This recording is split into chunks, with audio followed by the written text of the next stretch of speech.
Halo pemirsa, apa kabar? Anda kembali menyaksikan siaran Suara Parlemen edisi Selasa 1 Desember 2020 bersama saya Ayu Rahmawati. Dan seperti biasa hari ini kita akan menyajikan berbagai macam informasi mengenai aktivitas dan juga dinamika dari anggota Parlemen DPR RI. Dan pemirsa, pada hari Selasa ini tadi pagi tepatnya mungkin kita mendengar kabar yang cukup memprihatinkan di mana Gubernur DKI Jakarta Bapak Anies Baswedan telah dites dan hasilnya ini adalah positif COVID-19. Kita berharap semoga Gubernur dan juga Wakil Gubernur DKI Jakarta segera pulih dari COVID-19 dan ini juga sekaligus peringatan untuk kita semua bahwa pandemi COVID-19 belum selesai dan tetap harus menjaga diri, menjaga kesehatan dan juga menerapkan protokol kesehatan. Dan pemirsa, hari ini kita akan membahas di tajuk utama mengenai stop teror di Sigi. Tetapi sebelumnya kita akan membacakan terlebih dahulu 3 headline dari media online yang terbit pada hari ini.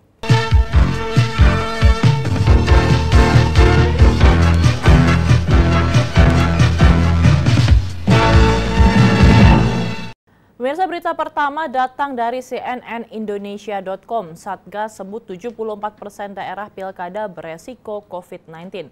Ketua Bidang Perubahan Perilaku Satgas Penanganan COVID-19 Hari B. Harmadi menyebut 74% daerah penyelenggara pilkada serentak 2020 beresiko COVID-19.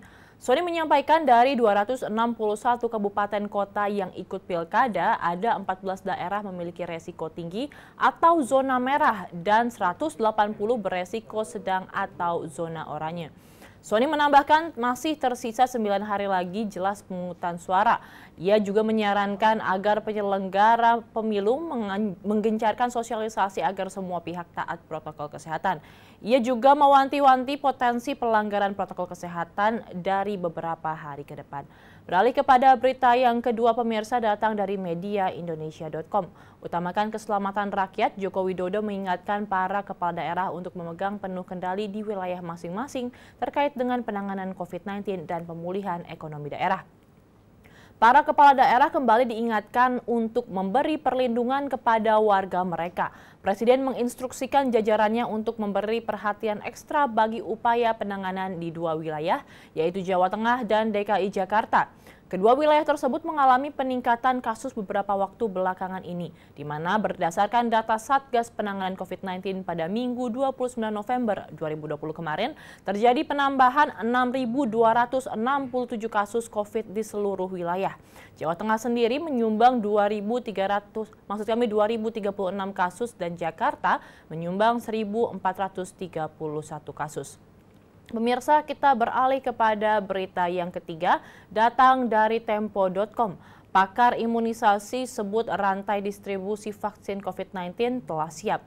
Pakar imunisasi Elizabeth Jen Supardi mengatakan bahwa rantai distribusi vaksin COVID-19 dari pusat ke daerah telah siap. Ia menjelaskan vaksin merupakan produk biologis yang memiliki kerentanan terhadap perubahan suhu. Karena itu umumnya vaksin perlu tersimpan pada suhu 2 hingga 8 derajat Celcius dan harus terjaga dari pabrik sampai ke puskesmas.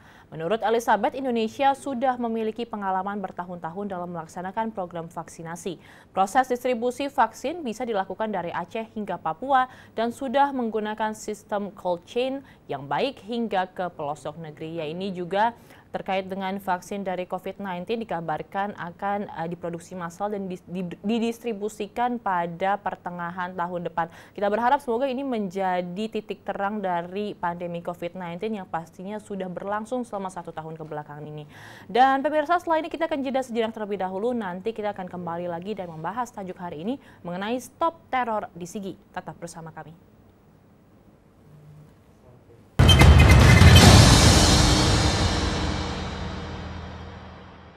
Komisi 4 DPR RI dorong Kementerian Kelautan dan Perikanan meningkatkan anggaran Politeknik Kelautan Perikanan Karangantu di Provinsi Banten, sehingga diharapkan dapat turut membantu meningkatkan sumber daya manusia, khususnya mencetak tenaga ahli dan unggul di bidang kelautan dan perikanan.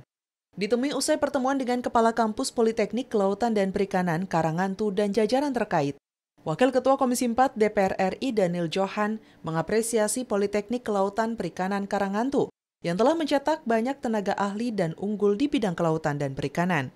Artinya Politeknik itu lebih ada ketimbang KKP sendiri, ya, dan menjadi bagian penting untuk mendorong dunia perikanan kita menjadi maju. Tetapi secara sarana prasarana kita lihat banyak kekurangan, termasuk anggarannya juga sangat terbatas. Anggota Komisi 4 DPR RI Nur Aini berpendapat, anggota Politeknik Kelautan dan Perikanan Karangantu masih minim. Nur Aini menambahkan, dari sisi infrastruktur banyak yang harus segera diperbaiki, karena setiap musim hujan, lumpur di sana cukup banyak, sehingga setiap banjir rob akan naik. Nah, tentu ini harus diperkuat dukungan dari kami selaku Komisi 4 untuk mendukung dan mendorong anggaran ditambahkan untuk sekolah perikanan ini. Nah, tadi kan sudah tahu bahwa dari sisi infrastruktur atau kondisi cuaca dan lain sebagainya, setiap musim penghujan atau bahkan setiap waktu lumpur di sana kan cukup banyak sehingga ada banjir rob langsung meningkat dan naik. Dari Provinsi Banten, Ridwan, TVR Parlemen melaporkan.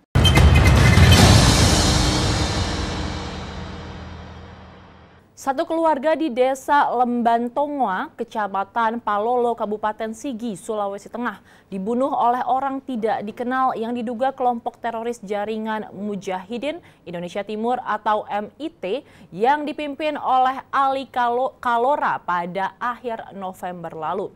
Kepala Polisi Daerah Provinsi Sulawesi Tengah, Irjen ABD Rahman Baso, mengatakan kelompok teroris tersebut tidak hanya membunuh satu keluarga, namun membakar sejumlah rumah dan mengambil barang-barang warga sekitar. Wakil Ketua Komisi 3 DPR RI, Ahmad Syahroni, mengecam keras aksi terorisme yang dilakukan MIT di Kabupaten Sigi tersebut. Syahroni meminta aparat kepolisian segera mengusut tuntas dan bekerja sama dengan Densus 88 serta TNI dalam mengungkapkan para pelaku demi menjaga keamanan negara.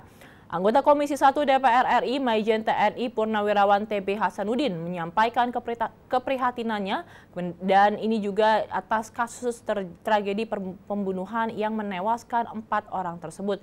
Ia menegaskan kejadian ini jangan dibiarkan berlarut-larut, bahkan jika diperlukan seluruh sumber daya dan kekuatan harus dikerahkan untuk menumpas kelompok teroris MIT. Yang pasti juga ini kita semua dan juga pemerintah pastinya sangat menentang dari kelompok teroris MIT dan juga seluruh kelompok teroris di Indonesia yang sangat meresahkan dan pastinya akan dikhawatirkan untuk memecah belah dan juga merusak persatuan dari bangsa. Setelah ini kita akan jeda sejenak pemirsa, nanti kita akan kembali dan masih membahas tajuk hari ini. Tetap bersama kami.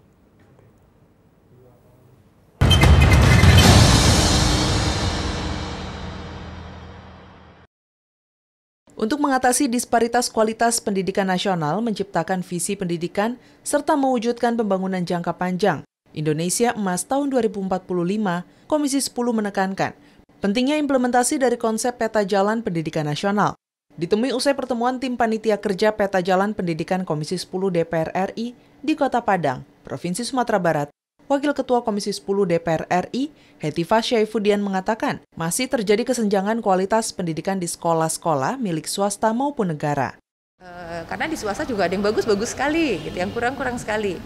Di negeri juga mungkin masih tidak merata dari satu daerah ke daerah lain, satu sekolah dengan sekolah lain. Nah, jadi ada 8 standar itu mungkin sekarang juga kita akan lakukan satu kajian kan, bagaimana itu bisa dicapai secara merata dan tidak ada mungkin disparitas yang semakin besar apalagi dengan pandemi ini. Wakil Rektor 3 Universitas Andalas, Insanul Kamil mengatakan, di daerah tertinggal, terdepan, dan terluar atau 3T masih sangat membutuhkan fasilitas serta tenaga pengajar yang berkualitas. Insanul berpendapat, kualitas lulusan di daerah 3T belum mampu bersaing secara nasional maupun global. Harapan kami adalah kegiatan yang sangat baik pada hari ini untuk mendengarkan seperti apa daerah melihat peta jalan pendidikan. Akhirnya ini akan berujung kepada terciptanya sebuah ekosistem pendidikan nasional yang jauh lebih baik.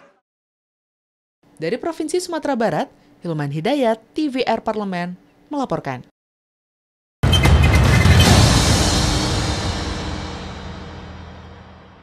Anggota Komisi 3 DPR RI Eva Yuliana menghimbau kepada seluruh masyarakat agar merespon kejadian sadis tersebut dengan tetap tenang dan tidak panik. Menurutnya tujuan utama kejadian di Sigi itu merupakan teror dan provokasi yang ingin diciptakan oleh para pelaku di tengah masyarakat luas. Menteri Koordinator Politik Hukum dan Keamanan atau Menko Polhukam Mahfud MD meminta semua kalangan masyarakat khususnya seluruh pimpinan umat beragama di Sulawesi Tengah agar tidak terprovokasi oleh insiden dan isu sara lainnya. Kepala Polisi Republik Indonesia atau Kapolri, Idam Aziz sendiri memerintahkan personilnya untuk menindak tegas kelompok teroris MIT dan meminta anggotanya tidak segan untuk menembak mati jika mereka akan menunjukkan perlawanan. Ya, ini juga seluruh aparat dan juga seluruh lapisan dari pemerintah sendiri sudah turun tangan terkait dengan kasus di Sigi. Kita juga mengetahui bahwa Indonesia Timur ini masih sangat rentan terkait kasus-kasus terorisme yang ada dan kita berharap semoga warga masyarakat tidak terprovokasi, tidak tenang dan menyerahkan kepada aparat yang benar-benar bertanggung jawab atas kasus ini. Dan pemirsa, berita tersebut sekaligus juga mengakhiri perjumpaan kita pada Suara Parlemen edisi hari ini. Saya Ayu Rahmawati beserta seluruh kerabat kerja yang bertugas mengucapkan terima kasih atas perhatian Anda. Sampai jumpa.